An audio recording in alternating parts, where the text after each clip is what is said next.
Here we are, Here we go. Once again.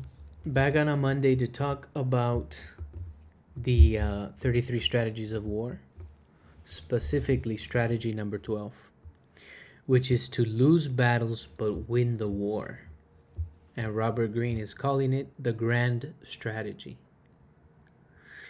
My 2 cents on this is it's about long-term vision. That's right.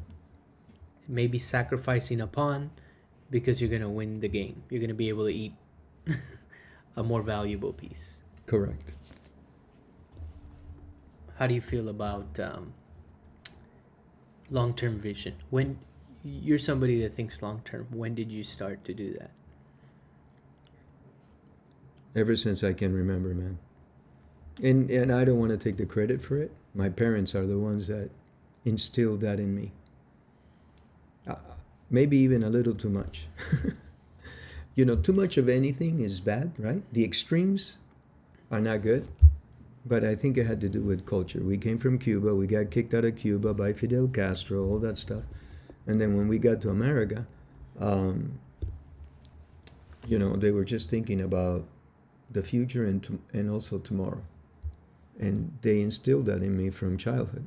So I think I've been thinking long term forever. And I remember in high school reading a book about the Japanese culture. And I think I forget, but it talked about how the Japanese have this long vision on things in business and in many other areas. And so they are long-term thinkers. And it impressed me very much. And so I've always been thinking long-term, really. You've shared with me about that Japanese philosophy. I think it's doesn't have something to do with they don't expect to take any money out of their business within the first 10 years, something like that. Correct. Or, it's with the expectation that this is a long-term thing. I'm in this for the long run. Right. They're disciplined. And that's something that, as you've started multiple businesses, I've started a few. Typically, for a business to grow, at least from what I've seen, my experiences, every penny that you make, you have to really reinvest it for the most part. Oh, no doubt about it. Especially the early years. For sure. In the early years, when we started in Azusa, every dollar that was coming in, I had to throw back into the business. Yep. Every dollar. There was no way to put any money in my pocket. Yeah. When I left the captive world of the insurance to go into the independent world, we started a company from scratch, you and I. And, we weren't making any money. And we didn't make any money for the first 5 years. I had to put everything back in. If it was not one thing, it was another. I hired somebody to help us out, and then the copy machine broke. So when I had a couple of cents left over, you had to buy a new copy machine. That was a couple $1,000 because we were writing a lot. So there was just one thing after another. The one thing that we did do with additional capital was we bought the building that we worked out of, because that's kind of like our MO. And so, that brought about maintenance and stuff like that. But that's long-term thinking. That's long-term thinking. Because how many insurance agents do you know, business owners, insurance agents specifically, that still rent where they run their business out of? The majority. The majority of them. Yeah, 95% of them. Rent. So they're complaining about the rent going up. I was talking to one insurance agent that was sharing in 3 years the rent went from $1,500 a month to $2,000 a month for a small location. I think that, we were having a conversation with a successful insurance agent over the weekend. Okay. And we're helping him find a building to run his business out of. Right. And one of the things he shared was that he learned in hearing about your story was that that was something that you believed in long term. You want to own the building that you run your business out of. Yes.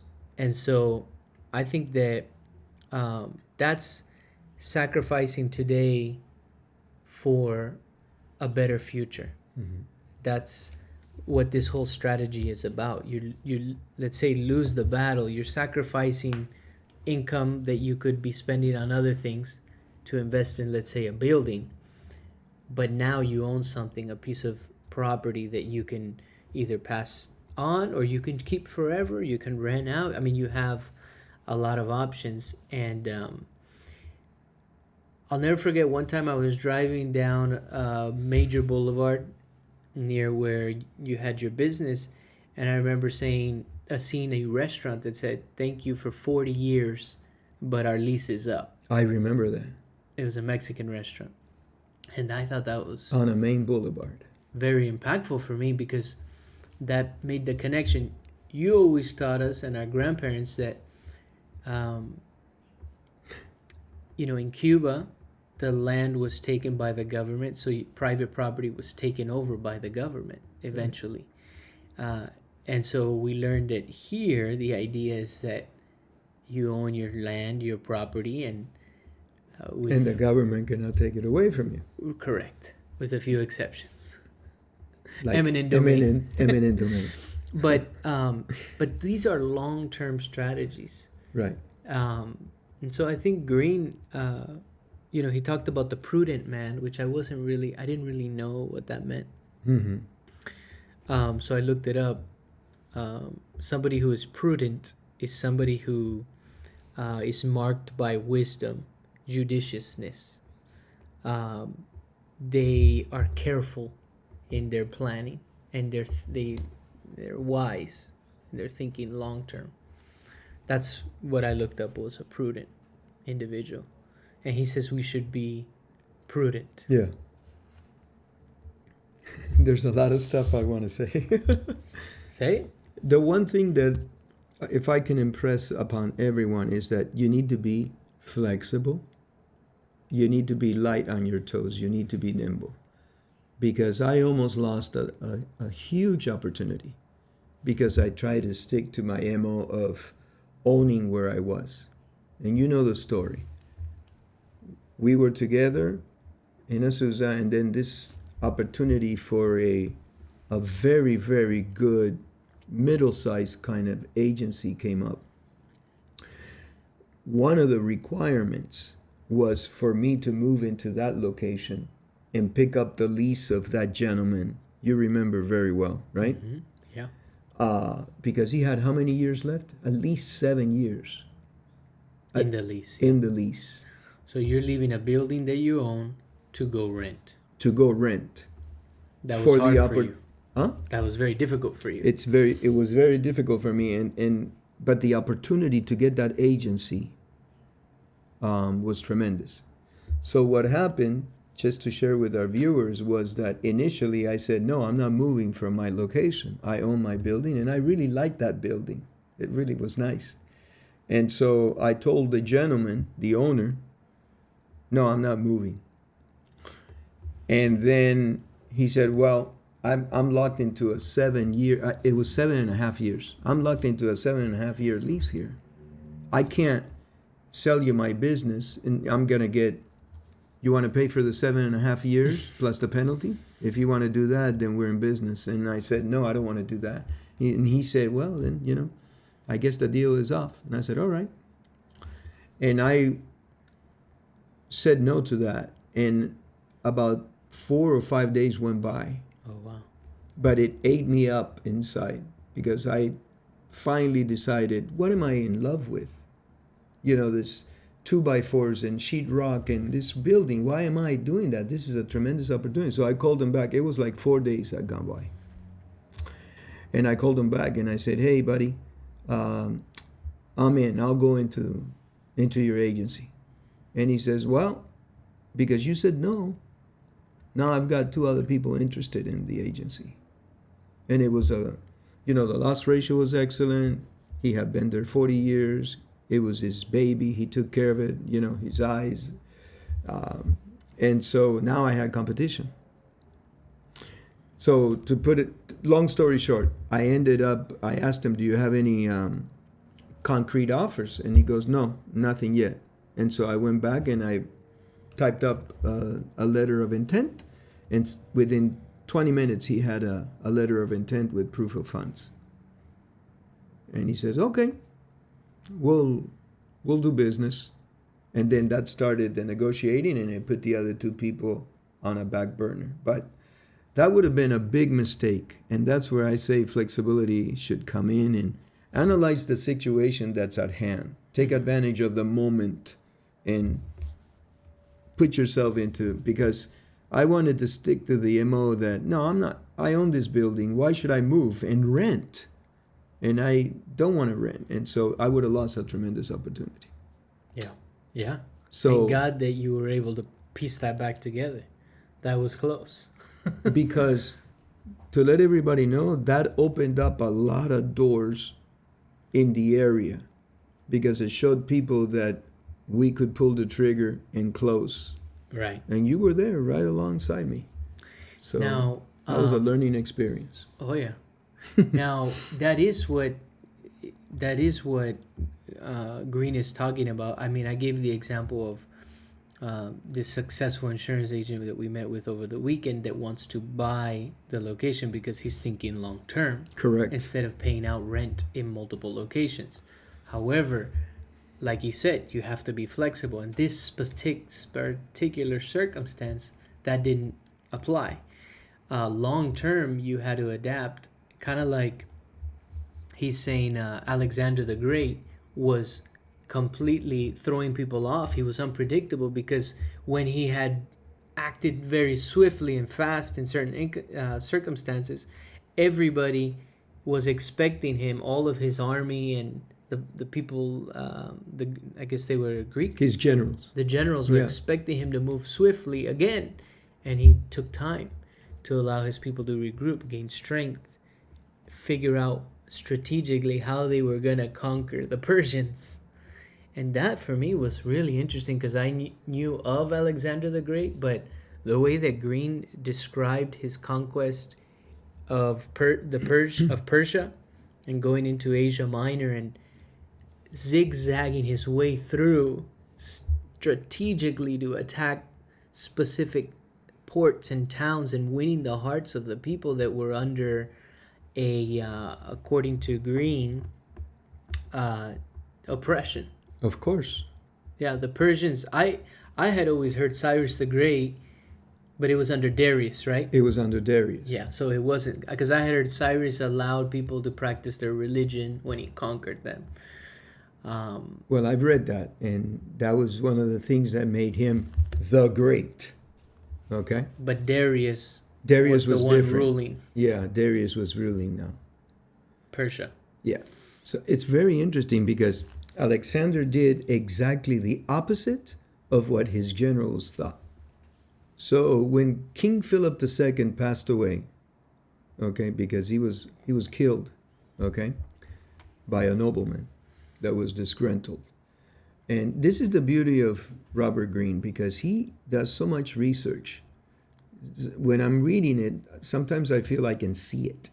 Yeah. That's why reading the book, folks, it's absolutely a must. So buy the book and read it. And if you want to buy it, you can use our link in our channel. Oh yeah, there you go. Support the channel. Yeah, but little plug. But you know what? It's interesting that you say that you see it. Yeah. Because I never thought about that. But Greene's storytelling, the way that he lays brilliant. it out, Brilliant. it makes you visualize. Yeah. So when King Philip II passes away, his generals, because the Athenians broke away, so the army that he had put together, he had united the Greek states, and then a few of them got away. The only one that he hadn't gotten was Sparta. But anyway, long story short, the generals said, hey, go slowly, do this, do that. That's what your father would have done. And Alexander did the exact opposite. He moved at the speed of light. With lightning speed, he took over, and he took over he fought and put one of the Greek states back together, and then the Athenians came in and said, hey, please, we want to come and join back. Would you allow us? And he showed mercy for that. So he was able to unite them at the speed of light. Then when he went through that zigzagging, he had a battle with the Persians and won.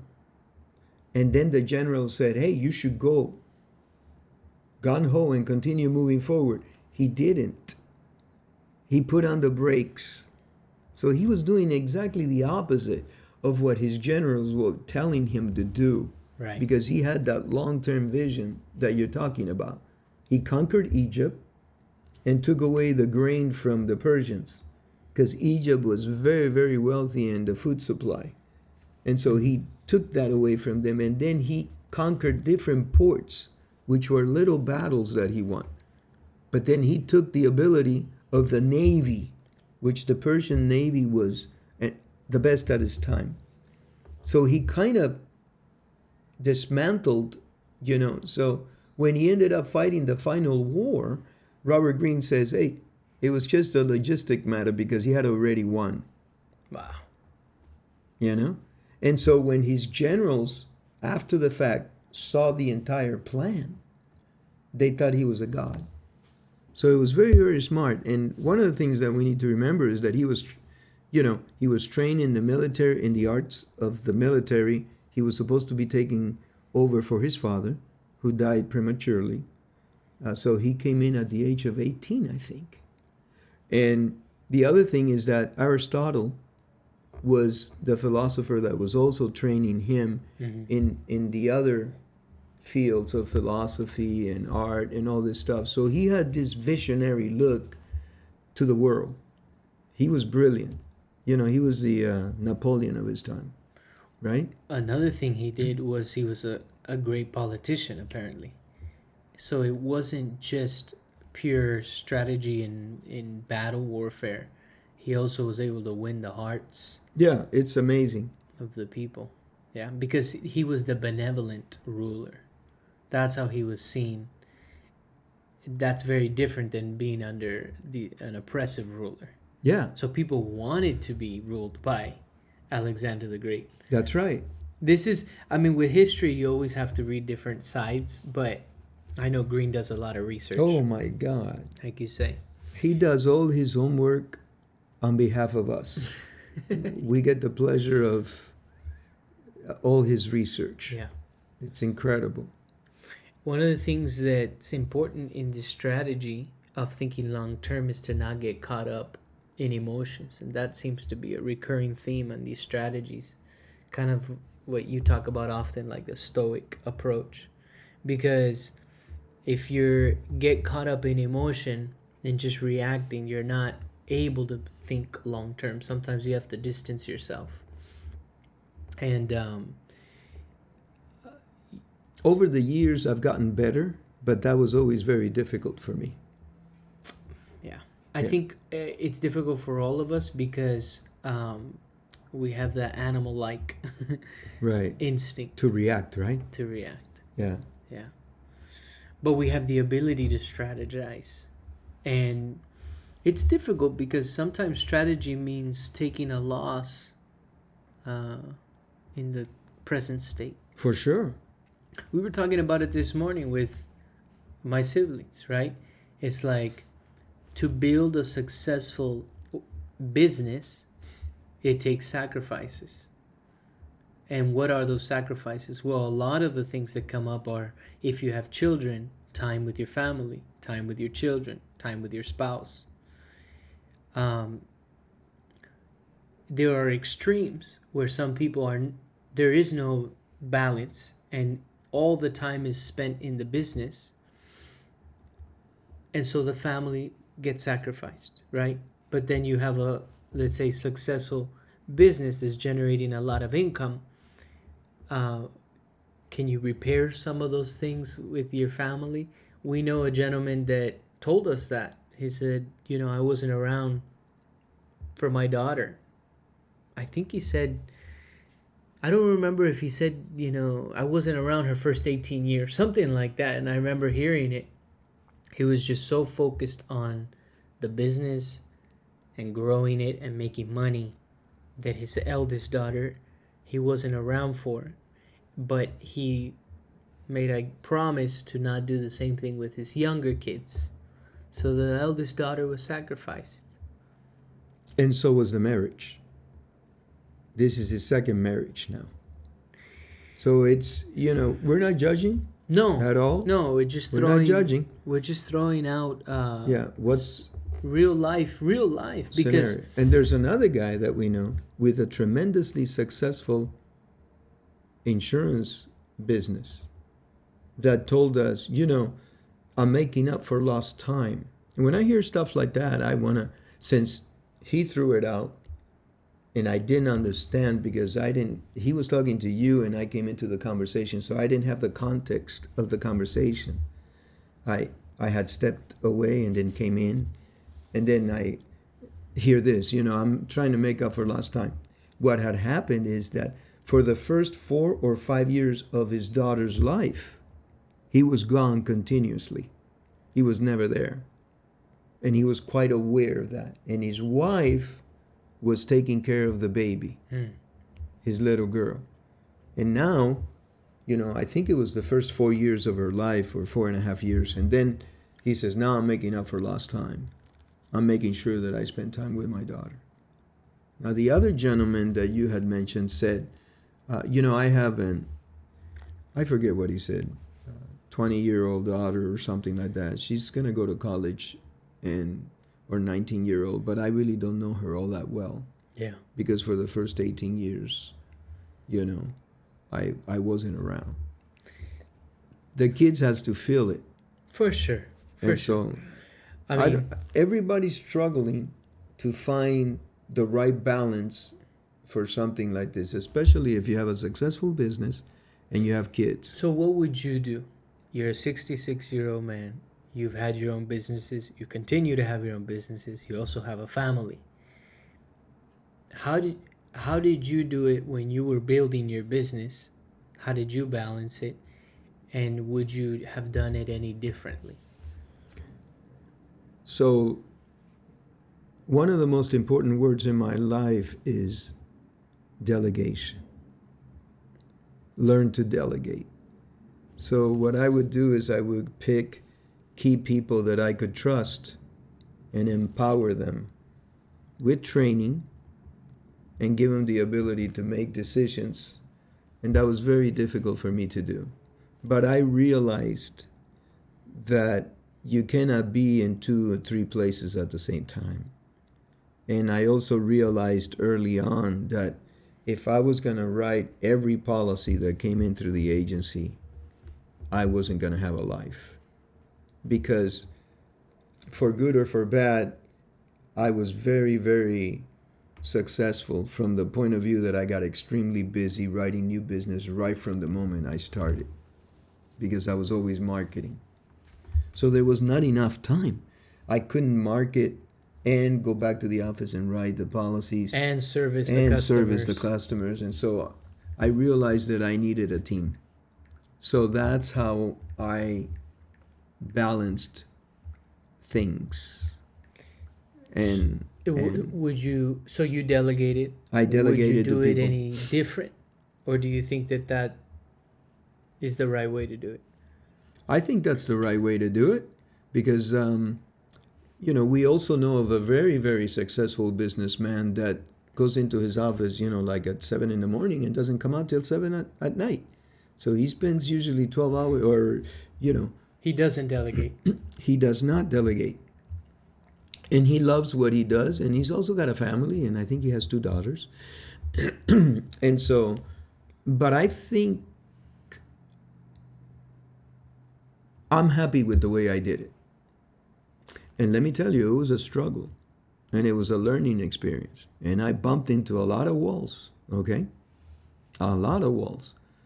But if the ultimate goal, again, your vision is long term, right? So if the ultimate goal is to have some freedom from your business, it's one of the ways to do it. I'm not saying it's the only way, but delegating to people of authority through training.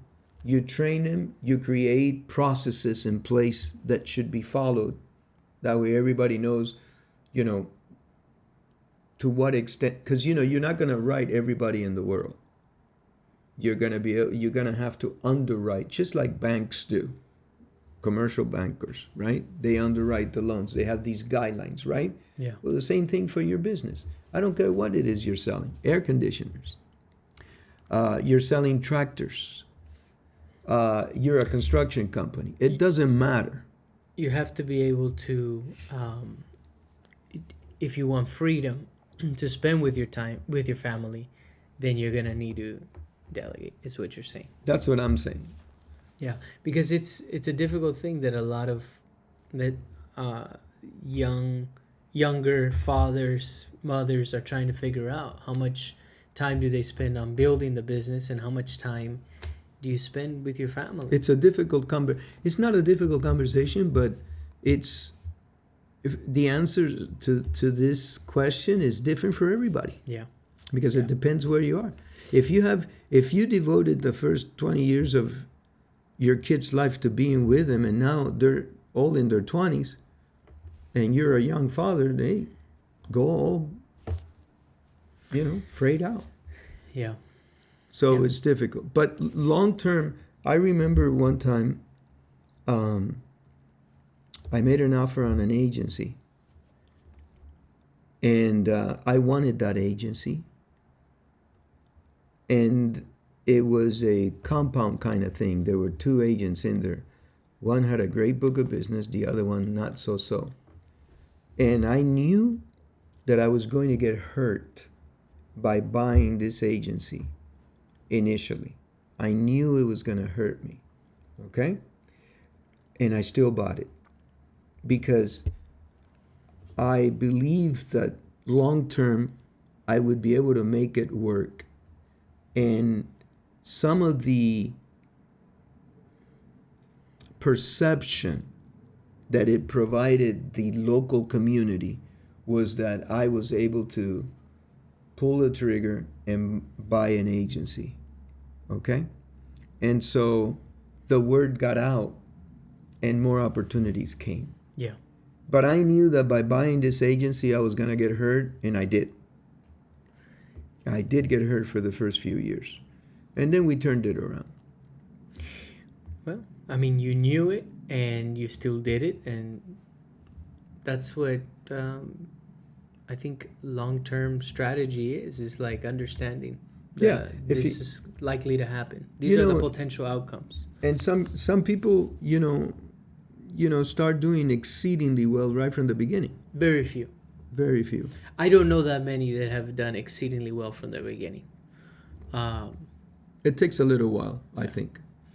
Yeah. I know some insurance agents that in the 80s, they talk about when in California it became a law to get auto insurance, right? Because before it wasn't a law. Correct.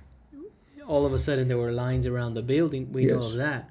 But most businesses, that was a law that was made and that impacted insurance agencies. But most businesses that I know, it takes time to build. I don't know. I think many people want to see a result immediately. That's not long-term thinking. I think that sometimes you want to see results, but a lot of times things take time to develop. It does, but there are. So, the chapter is on long-term thinking. Mm-hmm. Okay, and I would tend to say that shortcuts in life don't work out. I've taken a couple of shortcuts in my life, and they haven't worked out for me. Okay? Before you get into shortcuts, I want to do a quick commercial for those listening. And if they do want to buy the 33 strategies of war, they can do so by going on the description of our YouTube video. Okay. And then they could actually click on the link right here. So Okay. for those listening. Sounds good. Okay. So shortcuts, they don't exist. They don't work. They haven't worked for me. Okay? I remember, and this has nothing to do with business. I was studying, and I was in another country, and there was an opportunity to go to this other school, and it was like a shortcut. They had this special program, and I took that shortcut, and that didn't work out for me. So, and I can cite you a couple more that I've done that haven't worked. So shortcuts for me have not worked. It doesn't mean that it won't work for you. Just analyze it and be smart about it, because every action that you take is going to have some type of consequence. Be careful. Be careful. But don't be afraid. Be careful, but don't be afraid. Don't get paralyzed by analysis. Don't get paralyzed by analysis. And the other thing that I could say is, once you make your decision, you studied the ground, you studied everything.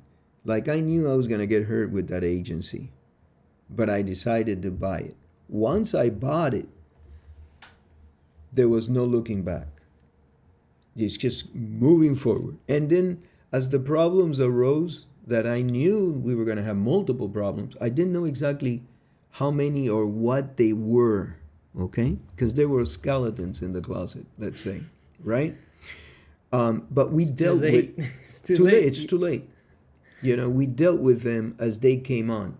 But it also created opportunities. The problem is if you stay where you are, if you don't make a move, if you stay where you are, right, you're really not staying where you are. You're really moving backwards, because the world continues to move forward.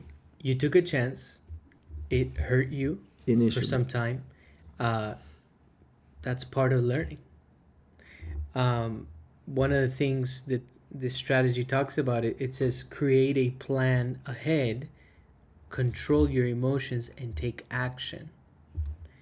So you create a plan, strategize, but you have to take action.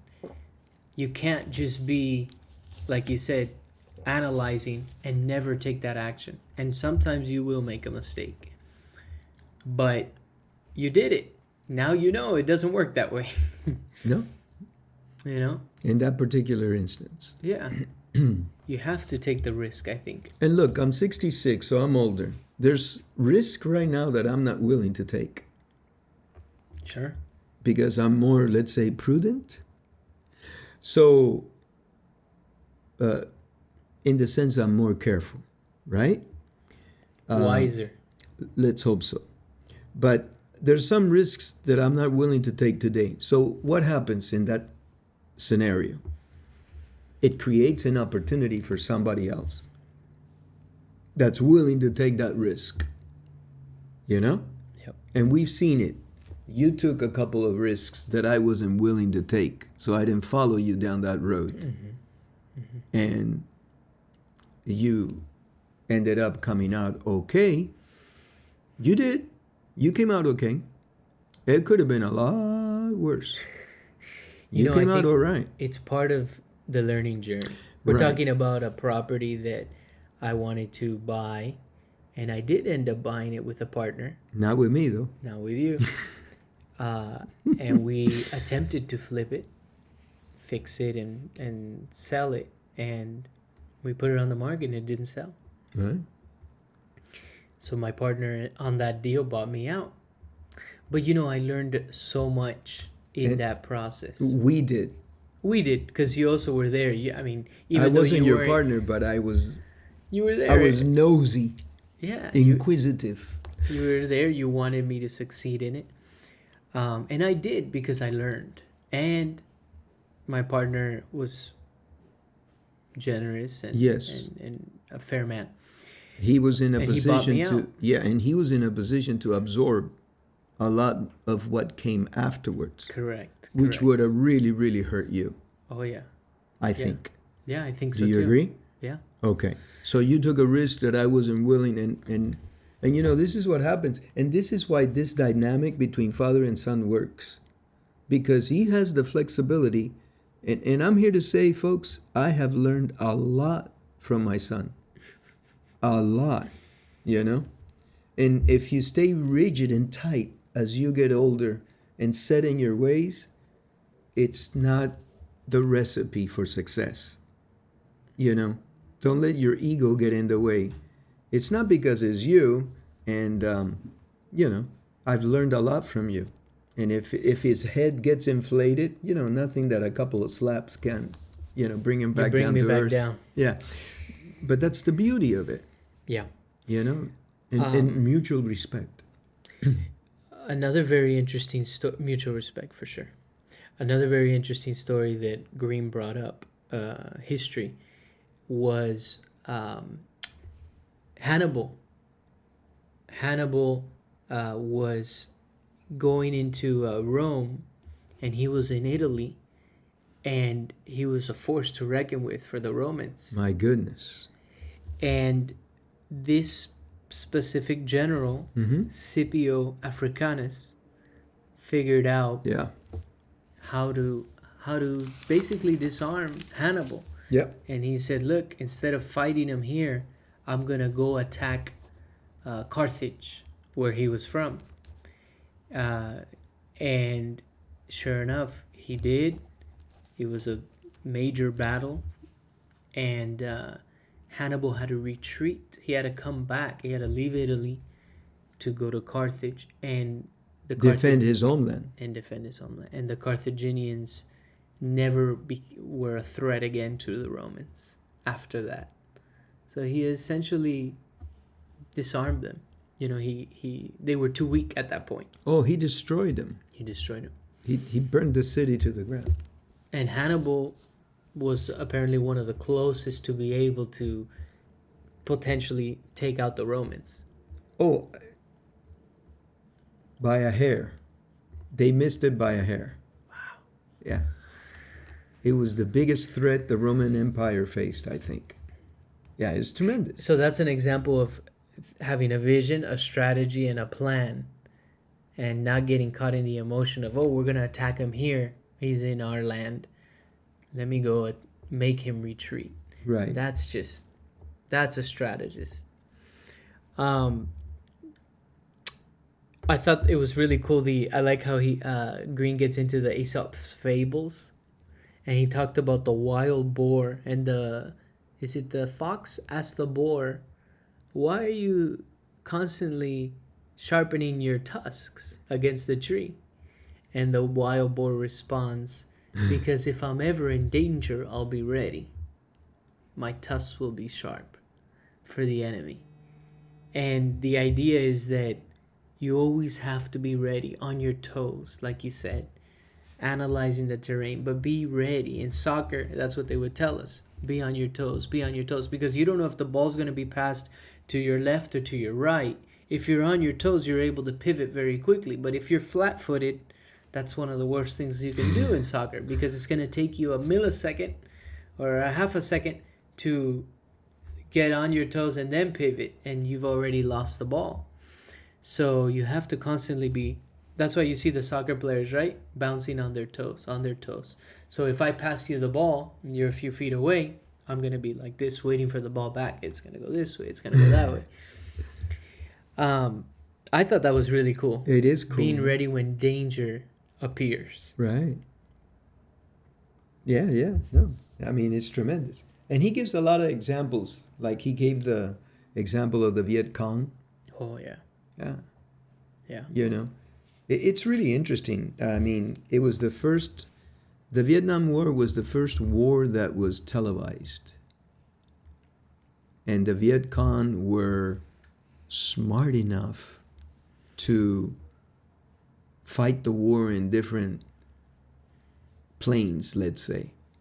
They knew the political upheaval that the U.S. was going through, and they fought the war, you know, politically.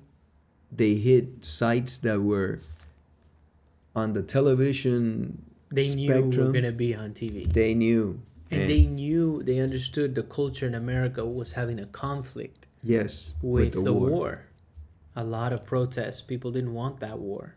So one of the things that the book says, which is absolutely insane, is that they didn't win not one battle, but yet they won the war, because by going to the American public the backlash in the U.S. was so much that people were losing political power. They were getting, they wanted to get whoever wasn't for stopping the war was not getting elected. Yeah. And they knew it, and they played that extremely interesting. So they didn't win not one battle in the field, but they won the war. Yep. Because they forced the Americans to get out. That's the game of chess. That's incredible. That's the game of chess. And I'm just simplifying it, folks. If you read the book, you're going to get all the details on it, the juicy stuff. That is what makes these books so brilliant. Yeah, no, people, I think the idea is I learn a lot from these strategies, but people need to, like you say, invest the time and read it. But also, we try to bring in our personal experience. Right. Like, how many times have you and I said, we come across an instance in business, and we say, how short-sighted. For sure.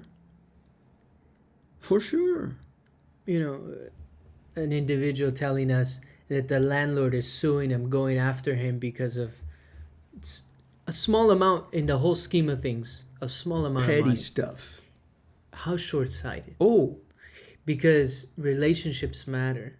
And look, you had a tenant that was within your leasing from you for how many years? 11 years. 11 Are we talking years. about the same guy, the guy that just moved out? He just moved out because okay. So 11 years. You're selling the building. Yeah. And you needed the new ome needed to occupy it. You've had a wonderful relationship with this tenant. You've been super fair. He's been fair. I mean, it's been a great relationship. He took care of the building. However, you're selling it for your reasons, and then the new owner wants to occupy it. And you got a wonderful text. You got a very nice text saying, thank you for being a wonderful landlord. I haven't seen that text. I'll show it to you. He says, thank you for being a wonderful landlord and a great person. Really? All of these years. That's so cool. So, it's when interesting. When did that come in? It's interesting because yesterday at 6 o'clock, I took a screenshot because a business that I know in Santa Barbara, California, that I've been to, posted a video saying, hey, after 20 years in this location in downtown Santa Barbara, we're going to have to move. And thank you. If you guys know of any good location, we can move our business there. And she's been a staple in that community. And then I saw one of the comments on this video, and it said, greedy landlords. First, this other company on the same block, I guess, and now you guys. Devastating. They said greedy landlords, and I thought, I took that last night, and last night you got that text from your tenant saying, thank you for being a wonderful landlord. And I find it interesting because I haven't seen it. I was having dinner with your mom, and I want to enjoy the dinner and stuff, so I turned some of those things off. So, but look at the contrast. You've valued this individual, this tenant. But he was a great man. He is a good man, but you think of long term. Relationships matter. Oh, they do. Now, this person just threw out a comment, and they just said, greeting landlord. They don't know the circumstance. The landlord could have died. And then now the family that inherited cannot afford the mortgage payment or the property tax, and the property has to be sold, and they need to vacate it, or whatever the case. They don't know the circumstances. Or it could be a landlord that says, hey, I want more rent, and this company cannot afford it. It's possible. But not all landlords are greedy, just to bring another angle to it. Because on social media, you see these things. Some landlords really care about the tenant. But at the end of the day, the only way to really own your future, the future, is if you own the building that you occupy at the end of the day, right? Yeah. Because if not, somebody will have the opportunity to kick you out. Yep. That's what it comes down to, unless I'm missing an angle. No, you're not missing an angle. And for those of you, because If you're sitting wherever, at a park or home or at your job, and you're saying, well, it's easy for you to say because now you've been in business for a long time and you have some purchasing power and you're able to go through acquisitions. What happens to the person that doesn't have that, that's just starting out? 18-year-old, 17-year-old, what kind of advice can you give them? Well, the long-term goal is to try to purchase, let's say, we're in the real estate scene, right? So we say, buy some property. And how do you do it if you have no money? Well, if you have no money, then get creative.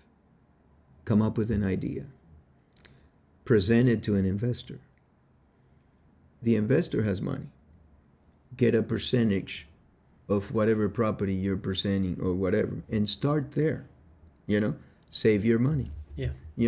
You come up. There's different ways to do it. There's different ways. They're not easy. Right. They're not, in my opinion, they're not easy, but they're possible. Well, one of the properties that you got into, you found the property. Yeah. You didn't have all the funds to put it together, and you went looking for somebody. Yeah. And I put some money of mine down, right, which for me was a significant amount. Right.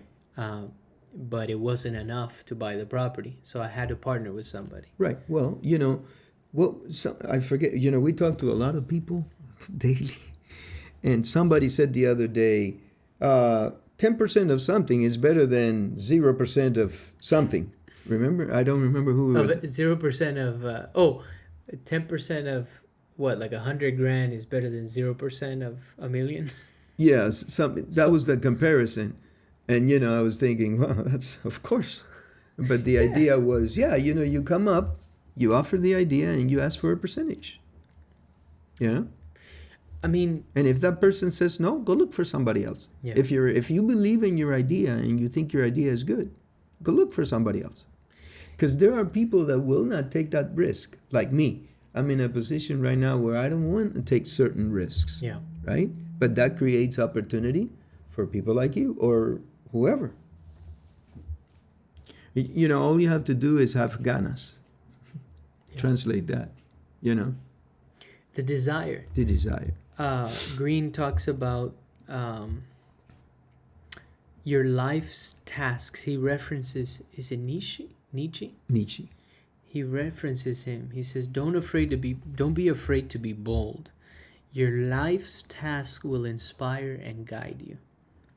I know that's kind of like out there stuff, but if you listen to what your life's task is, like Robert Greene talks about him traveling the world, kind of having odd jobs, all kinds of, and he didn't write the 48 Laws of Power till he was in his late 30s, if I recall correctly. I think so, like 38 or something like that. And now, how many bestsellers does he have? They're all bestsellers. But he eventually found his life's task, which was to write books. He wanted to write novels, I believe. Screenplays or novels. That's what he wanted to do. But he's writing books that are strategic and on history and actual personal development. Right. So yeah, I agree. It's not, it's easy for somebody to say, oh, just buy the building, buy this, it's a lot easier said than done. But if you get creative and you're looking for the opportunity, I think that it's possible. Yeah. And I have seen some landlords do atrocious, they come in, they buy the place, and then they double the rent. Yeah. And, there are bad landlords, there are bad tenants, there are bad everything. Yeah. You have good and bad. You have good and bad everywhere. Yeah. But absolutely. I've also as you navigate through your path in life, try to stick to the people that are good. People that are positive energy, doing good things, believe in karma. And you know who those people are. Gravitate towards that group. Well, you have to, if you don't, you have to be able to identify who those people are. And that, I think, comes with coming across one and unfortunately maybe getting swindled or and then you learn, hey, I gotta be careful with these types of individuals. They're gonna pull me into something bad. Um, another great strategy. Yeah, another one.